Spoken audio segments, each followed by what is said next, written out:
Tinh nghịch tập 7 tập 8. Ở cuối tập trước Vương Trác được sự hậu thuẫn của người cha, có màn solo vỏ mồm vô cùng gây cấn với Vương Hổ và Vương Lâm. Bây giờ mời các bạn theo dõi tập tiếp theo. Không thể như vậy được, Tứ ca, ngươi đem danh ngạch cho lão nhị, chúng ta là thay ngươi cảm thấy không đáng giá. Vương Trác đứa nhỏ kia vừa rồi nói rất đúng, Hồ Tử nhất định so với Thiết Trụ cường, nói không chừng thật có thể DUOC tiên nhân thu nhận.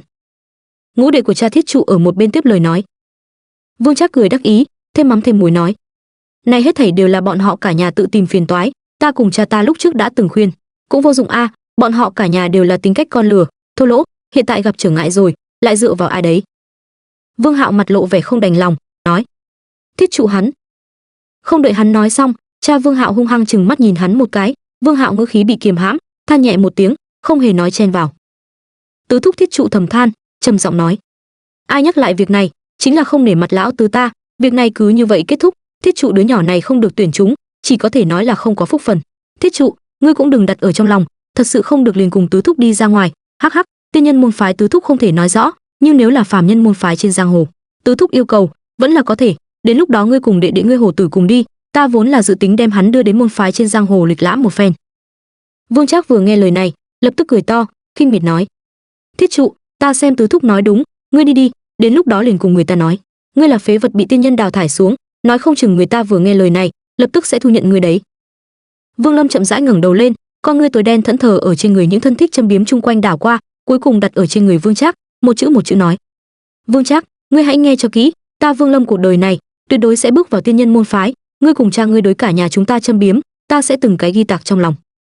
Vương Trác cười lạnh, đang muốn châm chọc, tứ thúc nhướng mày, đối với Vương Trác quát: thằng nhãi con, ngươi mẹ nó thật rong dài, ta hiện tại liền phế đi ngươi, đem ngươi biến thành ngu ngốc, ta cũng không tin đến lúc đó tiên nhân còn có thể cần ngươi. Phụ thân Vương Trác sắc mặt đại biến, vội vàng tiến lên đem Vương Trác kéo ra phía sau mình, thân sắc giận dữ nói: lão tứ, ngươi dám?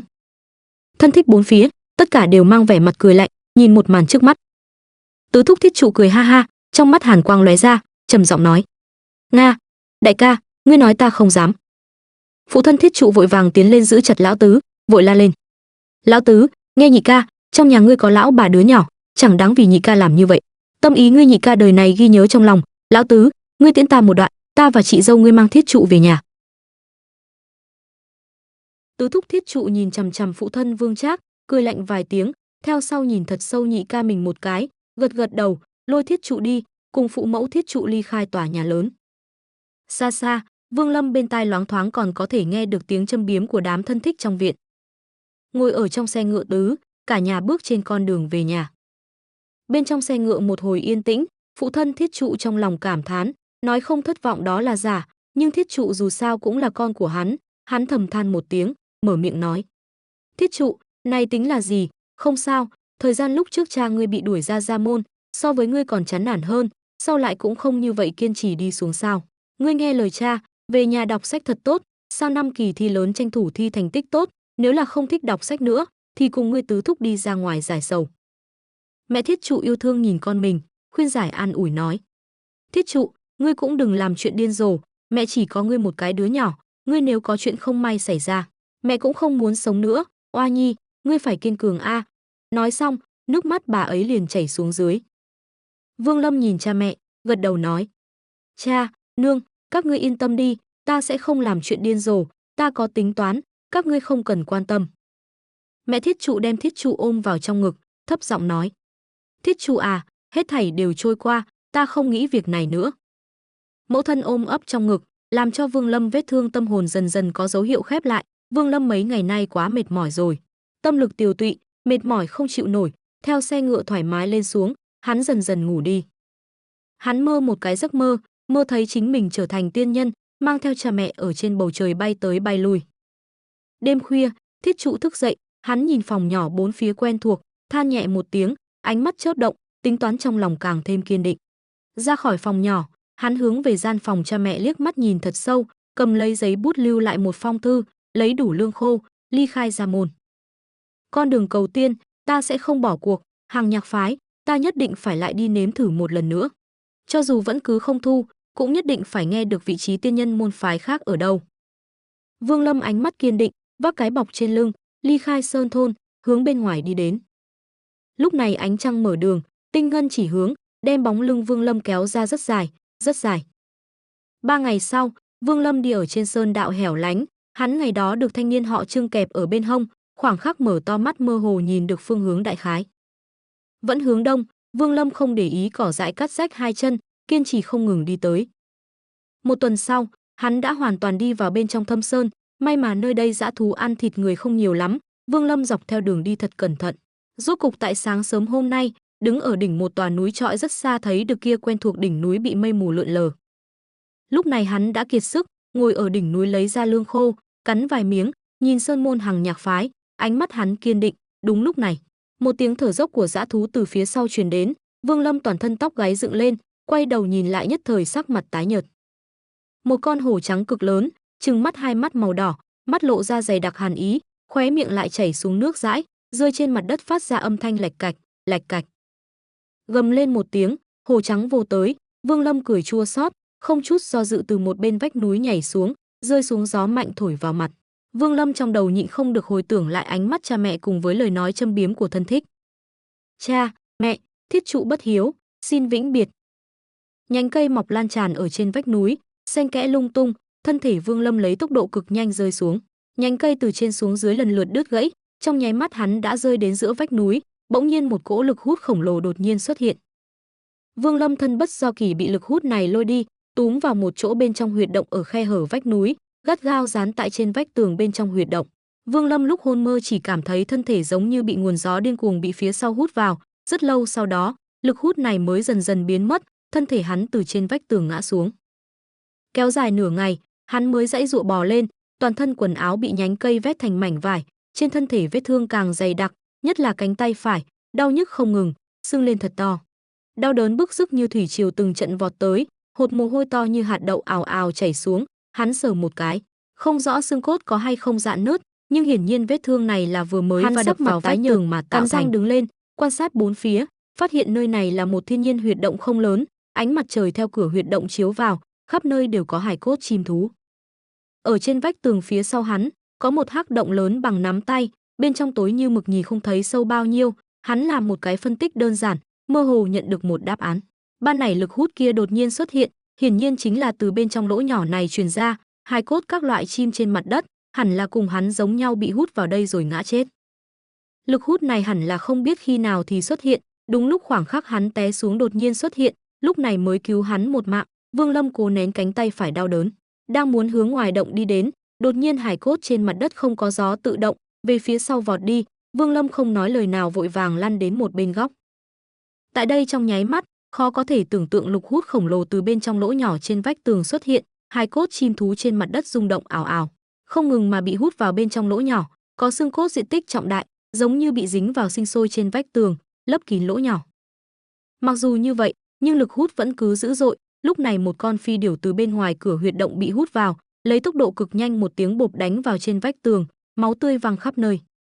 Ước chừng qua một canh giờ, lực hút biến mất, Vương Lâm kinh hãi nhìn thi thể phi điểu trên mặt đất, không hề nhúc nhích thân thể, mà là lẳng lặng ngồi ở tại chỗ, trong lòng tính toán thời gian. Sau nửa canh giờ, lực hút lại lần nữa xuất hiện, như thế lặp đi lặp lại mấy lần, Vương Lâm đã nắm rõ quy luật. Lực hút kỳ quái này duy trì thời gian một cái canh giờ, mỗi lần đình chỉ nửa cái canh giờ lại xuất hiện một lần. Thừa dịp một lần lực hút biến mất, Vương Lâm vội vàng nhịn đau đi tới cửa huyệt động, xuống phía dưới vừa nhìn không khỏi cười khổ, phía dưới là một mảnh cây cối, mơ hồ có thể thấy được mặt đất quái thạch cao chót vót, vách núi cực kỳ dốc đứng, hiện tại cánh tay hắn bị thương, căn bản không thể leo lên. Khoảng cách vách núi đến đáy ước chừng có hơn chục trượng sâu, nếu như nhảy xuống, chắc chắn ngã chết. Hành trang trên người có cái bọc lương thực, cũng đặt ở đỉnh núi vẫn chưa cầm lấy, hiện tại thực vật là chuyện duy nhất phải giải quyết. Vương Lâm trầm ngâm một chút, tính toán lực hút đã tới, vội vàng lui về huyệt động sát góc tường ngồi xuống. Thời gian một ngày rất nhanh trôi qua, sắc trời dần tối, Vương Lâm cảm giác được rõ ràng thân thể đang từ từ suy yếu, cánh tay đã hoàn toàn tê liệt không còn cảm giác, càng nghĩ, hắn cười khổ lẩm bẩm. Vây ở chỗ này đúng là chỉ có đường chết, nhưng nhảy xuống lại tuyệt không đường sống, ai. Hắn nhìn góc tường cách đó không xa thi thể phi điểu huyết nhục mơ hồ, do dự một chút, cắn răng một cái đi tới nhặt lên, đặt ở bên miệng. Một cỗ hương vị mùi hôi tanh đập vào mặt mà đến, Vương Lâm than nhẹ một tiếng, không nói lời nào đặt ở miệng gặm ăn một miếng thịt tươi lớn. Hắn hình như không có nhai mà trực tiếp nuốt vào, dạ dày co rút lại quay cuồng dâng lên từng dòng nước ấm, nuốt ngấu nghiến rất nhanh liền đem phi điểu ăn sạch một nửa. từng trận cảm giác buồn nôn không ngừng bốc lên. Vương Lâm vội vàng đứng lên, hít một ngụm lớn không khí, lúc này mới đè ép đi xuống. Thuận tay đem thi thể con chim ăn thừa để ở một bên, Vương Lâm dựa vào vách tường ngồi xuống, trong đầu suy nghĩ nhiều chuyện, một hồi nghĩ đến phụ mẫu, một hồi nghĩ đến tứ thúc, một hồi nghĩ đến vẻ mặt châm biếm của thân thích, một hồi nghĩ đến ánh mắt vô tình của hắc y trung niên nhân Hằng Nhạc phái. Lúc thần sắc hoảng hốt, bỗng nhiên hắn trực tiếp nhào đến bên cạnh thi thể con chim ăn một nửa nhìn chằm chằm, mắt cũng không chớp một cái nào cầm lại đây nhìn kỹ. Chỉ thấy ở trong nửa khúc thi thể con chim có một hạt châu màu đỏ to cỡ nắm tay trẻ con. Vương Lâm đem hạt châu này móc ra, trong lòng cảm thấy kinh ngạc. Trong cơ thể phi điểu này như thế nào sẽ có hạt châu? Trong lòng hắn nổ vang tim đập mạnh, nghĩ đến ở thôn dạy học tiên sinh nơi đó từng nhìn đến một quyển thần thoại tạp văn tên là Sơn Hải Kinh. Bên trong nó giới thiệu rất nhiều động vật nếu như sống lâu nhiều năm, trong cơ thể sẽ hình thành một loại bảo bối tên là nội đan. Bảo bối này nếu người ăn vào, có được lực lượng lớn vô cùng, kéo dài tuổi thọ, thậm chí ngay cả tay chân đứt đều có thể mọc lại. Lúc ấy hắn nhìn đến đoạn miêu tả này khi đó còn có chút không tin, âm thầm nhạo báng, nhưng hiện tại hắn ngay cả tiên nhân đều gặp được rồi. Trong lòng đối với một ít thần thoại truyền thuyết trong Sơn Hải Kinh, không khỏi tin vài phần. Vương Lâm trong lòng kinh hoàng, nếu hạt châu này thật sự là nội đan trong Sơn Hải Kinh miêu tả, vậy nếu như ăn vào, chẳng phải là thương thế lập tức khỏi hẳn. Rời đi nơi này càng dễ như trở bàn tay, thậm chí bái nhập tiên nhân môn phái hẳn là vấn đề không lớn, ít nhất ở trong nghị lực chắc thí, nhất định sẽ làm bản thân hợp cách. Nhưng cầm hạt châu này cảm thấy cứng rắn, không giống vật có thể ăn, hắn nhíu lông mày lại, dùng mảnh vải quần áo trên người đem bên ngoài nó lau sạch sẽ, khôi phục bản sắc. Đây là một cái thạch châu màu xám, mặt trên khắc họa 5 đóa mây trắng, thoạt nhìn rất có niên đại. Vương Lâm cảm thấy thất vọng, chưa từ bỏ ý định dùng răng cắn một cái, cuối cùng sờ sờ thạch châu, cười khổ lẩm bẩm: "Thiết trụ, ngươi rất mơ mộng hão huyền, trên đời này nào có chuyện trùng hợp như vậy, tùy tiện phi điểu ngã chết ở trước mặt liền có nội đan." Thở dài, lúc này bên ngoài sắc trời đã tối, mang theo ủ rũ thật mãnh liệt, hắn lui trong góc dần dần ngủ đi, thạch châu bị hắn tùy ý đặt ở bên cạnh thú cốt. Lúc này đã là mùa thu, mặt đất tỏa nhiệt rất nhanh, nhất là giữa núi, lại càng như thế. Cảm giác lạnh nhẹ nhẹ không ngừng dũng mãnh vào thân thể Vương Lâm, trong lúc ngủ mơ hắn gắt gao ôm thân mình, thời gian một đêm rất nhanh trôi qua. Sáng sớm hôm sau, ánh sáng mặt trời mọc từ ngoài động chiếu vào, chiếu xạ ở bên trong huyệt động. Một ít hạt sương lấp lánh từ trên thạch châu bên cạnh Vương Lâm tiết ra, theo hạt sương nhiều dần, chậm rãi chảy tới trên thú cốt. Chừng một hồi, Vương Lâm thức dậy, cánh tay vẫn như cũ sưng tấy, chẳng những không có chuyển biến tốt mà có dấu hiệu ngược lại càng ngày càng nghiêm trọng. Vương Lâm ngồi dưới đất, trong lòng phiền muộn. Chẳng lẽ cả đời này của mình sẽ bị nhốt ở trong này sao? Hắn thì thào tự nói, ánh mắt vừa chuyển, bỗng nhiên phát hiện trên thú cốt bên cạnh có xương sớm, vừa lúc ngủ dậy khát nước, vì thế cầm lấy thú cốt thật cẩn thận, đem hạt xương đọng lại trên mặt đặt ở bên miệng liếm sạch sẽ. Này xương sớm có chút ngọt uống rất ngon, hắn cũng không biết có phải là ảo giác hay không, sau khi uống xong toàn thân cực kỳ thoải mái ấm áp rào rạt. Nhất là chỗ cánh tay bị thương, lại truyền đến từng đợt cảm giác ngứa ngáy, sưng phù rõ ràng dần xẹp xuống, Vương Lâm dụi dụi con mắt, nhìn kỹ, lập tức kinh hỉ phát hiện cánh tay xác thực có chút bớt sưng. Hắn tập trung suy nghĩ, lập tức tìm kiếm thú cốt khác bên người hắn, đáng tiếc không có một khối trên mặt có hạt xương.